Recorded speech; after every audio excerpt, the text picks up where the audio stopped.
And just a, I almost feel like I don't know what to say. Like I don't even know how to do a news broadcast for you. It's been so long about gold and silver. Whoa. Joe, man, you still talking about that? I know. What the? Do I? Crypto politics, fake news. Crypto politics and destroying the fake news. Gold and silver haven't really done much. They go back down. However, gold is over $1,500. Silver is $18 even, right as I'm talking to you. $1,526 for gold, $18 for silver. And in case you want to know about platinum, it's $977. Palladium, $1,941. I don't know about you, but somebody around here needs to go get a damn palladium mine. Where are palladium mines? I'm in the wrong business. I'm over here looking at the mountains of the Southwest and the desert for old Spanish treasure. The only palladium mine in the United States is the Stillwater mine in Montana. Other mines are in Canada, South Africa, and Russia. The world's largest palladium producer, Russia is. Although it's, I guess Russia. Palladium is one of 6 elements in the platinum group, along with platinum, rhodium, ruthenium, osmium, and iridium. Oh, thank you, livescience.com. Stillwater mine. Just do a little research. It's going to take a little. Is this a public company? I mean, it sounds like it is. Stillwater Mining Co. Investment.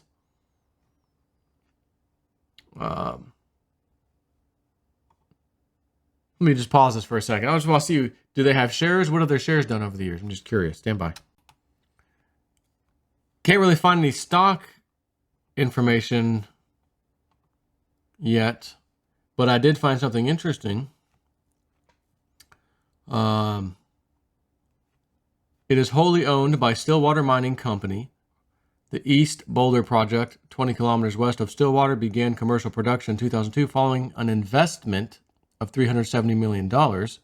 In mid-2003, the Russian PGM producer, Norilsk Nickel, took a 50.8% holding in Stillwater Mining, which means they are the majority shareholder, anything over 50%, right? In an agreement that included Stillwater marketing 877,000 ounces of palladium from Norilsk's holdings. So they would help sell some of the Russian firm's holdings. 2005, Stillwater Mining produced a total of 554,000 ounces of palladium and platinum, which included 428,000 ounces of palladium and 126,000 ounces of platinum. Average cost of production, now this is back in 2005, so average cash cost of production was about $324 per ounce, with a total production of cost of $472 an ounce. The average price received for sales, at least then, was $467 an ounce, which doesn't look good, does it? During the year, Stillwater Mining delivered a further 439,000 ounces of palladium on behalf of Norilsk, in addition to the 375,000 ounces sold in 2004. Well, what was the price of palladium? Obviously, it was about $467 back in 2005. It is now 5 times that. Right? Or 500, 5, 10, 15, 20. It's not quite 500. So yeah, about a little more than 4. It's almost $2,000. It's 1,900, whatever I said. Anyways, that's it. Silver's up. Gold's up. And I told my buddies, my 2 buddies, Jean-Claude and Dave, I said, if we ever find something, we're out here digging in a desert mountain. If we ever find something, could you imagine when we find it? The gods above bless thee and say, not only are you getting this to help the Indians, we're going to help the Indians, but it's no longer $1,500 an ounce. It's now over $2,000 an ounce. Oh, it's $2,500 an ounce gold. And if we ever get to the prices that we've all heard of, $600 silver, thousands and thousands of dollars gold, that would be okay with me. As impatient as I am to want to find something in a hurry, them gods, if you will. Slow down, J-Snip and friends. Slow down. Because, like the Indian told you guys, you're going to find it. You're going to find what you're looking for. Wait a minute. There's other ones. There's other ones. You'll find those too. You're going to find those too. That's music to my ears. Because each one of these should be huge. And if we were slowed down, ran myself over with my Jeep. We couldn't do anything in September because of that. We had to go back in November, which we did get a little work done on one side. Got another lead, and the lead looks very promising. Very promising. And I'm thinking what the Indian told me. Oh, there's more than one. You'll find the other ones too. Oh, maybe that's another one. And by chance, could you imagine if we make some kind of discovery at some point, right around that time frame, gold is well over 2,000. Like, that's just music to my ears. So, unfortunately, I don't have anything to show for it right now. It's all on a hope and a dream at the moment. But I don't think that Indian guy, who I've never met in my life, who told me that, you're going to find it. You'll find, there's more than one. I'm pretty sure I believe that guy. Because universe knows J-Snip 4 is going to do what he says he's going to do. If he promised to help these people and they are in need, for sure, I'm going to allow this to happen. And all these years and decades of people searching and not knowing what the hell they're doing and can't find it, that guy and his buddies, who are also high vibe dudes, we are the team, the Three Kings team, if you will. From an Indian lady told us that. She called us the Three Kings. You guys can have it. You guys can go get it. Everybody else before you who wanted this couldn't get it.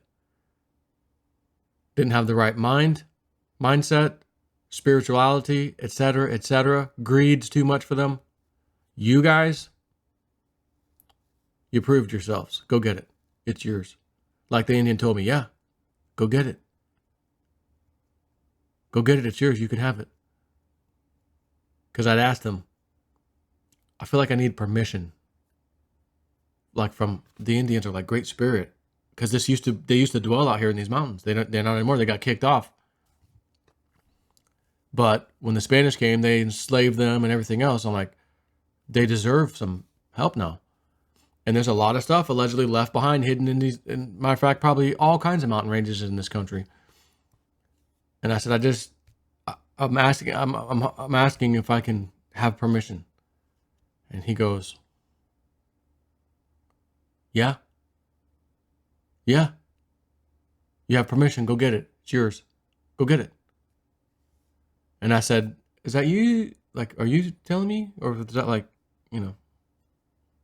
pointing up to the sky, like Great Spirit, talking to him. He goes, yeah. You can go. They give you permission. You have permission. Just be careful. Be respectful. Bring an offering when you go. And there's spirits up there, so you have permission, but just be careful. There are spirits up there. And I ran across a spirit, all right, me and my wife, and asked the spirit when I got home weeks later, could you present yourself to me? And it did at my freaking house. Okay. I was scared of it at first. Whoa, what the hell was that? It was frightening until I knew what it was and what it meant.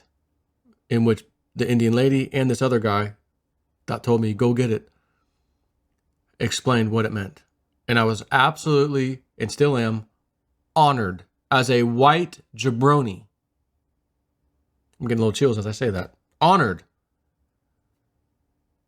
to have that happen to me. That was more a sign you do have permission. We're watching and guarding this place with you or for you. That was my take. Really? Okay. I'll take that. I want the mission. Universe, give me the mission. I want it, and we'll do what you need us to do. And boy, oh boy, did universe nudge us along out of control. And I still look back to how this all happened. I just went up to help my friend who lived out there drone one area of his property and a couple other areas on this mountainside.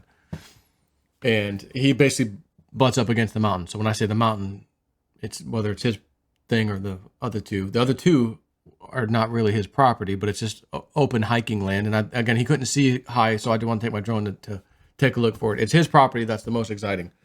So I'm thinking, how did this happen?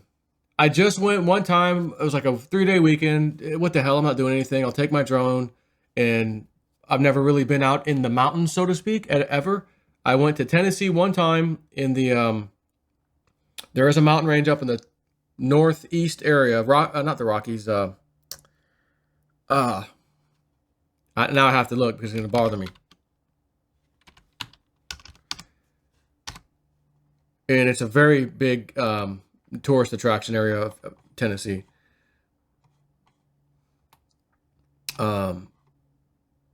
Smoky Mountains. I'm zooming in. I haven't even found it yet. Smoky Mountains, right? It's up in the top right area, somewhere the Smoky Mountain area. So as I started zooming into the map, I was like, oh, that's it. Because we had went there many, many, many years ago. Our kids weren't even born yet. And me and her, my wife, and some friends all went up there for like a weekend and just stayed in this cabin. It was during the winter time, got a good rate, went down into the town a little bit. It was cool. Went on a helicopter ride, me and my wife, for the first time ever. So that's my mountain experience. And the mountain is us driving on a regular blacktop street up to this house. Not a real like mountaintop, but part of a mountain. And that was it. So out here, where I'm talking about in the Southwest, in the desert climate, even though it's a mountain, it's still like a desert climate, so to speak, you know? And I'm like, how did this... Imagine not having any experience doing this, although I've studied this stuff for years. And like treasure hunting and what the Spanish would do and symbolism they would use on the trails to get back out to their mines, and they'd unbury them when they were ready to go work them again. Then they'd cover them back up to just blend in. And you had to know how to read the rocks and the carvings and all these things that they were very subtle. Like it doesn't just stand out like a sore thumb. Some of them do these little monuments we call, but it still doesn't look like any thing per se.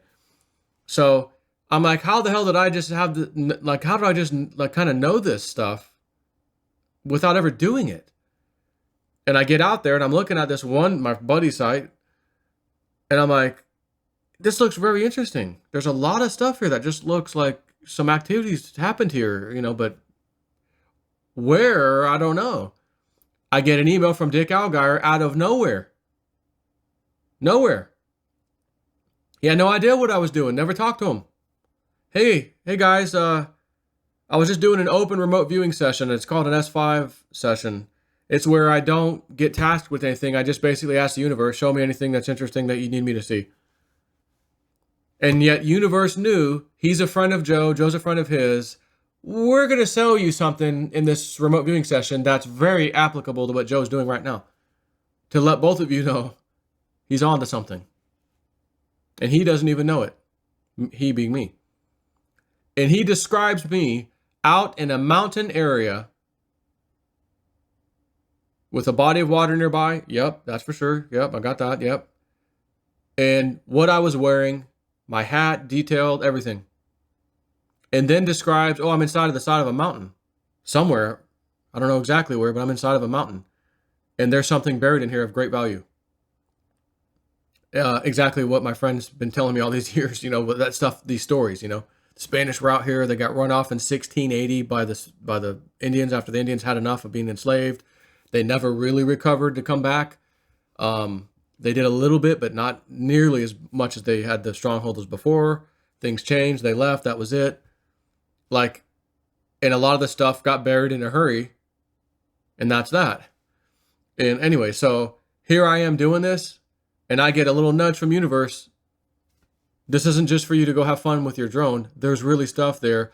And by the way, probably one of these places you visited today is where Dick Allgaier's talking about. Well, maybe. And I'm like, where is this exactly? He goes, I don't know. I know it's steep, but I don't know. He said, I just saw the inside. Once I was from the outside, it was a farther away view, but then I was inside.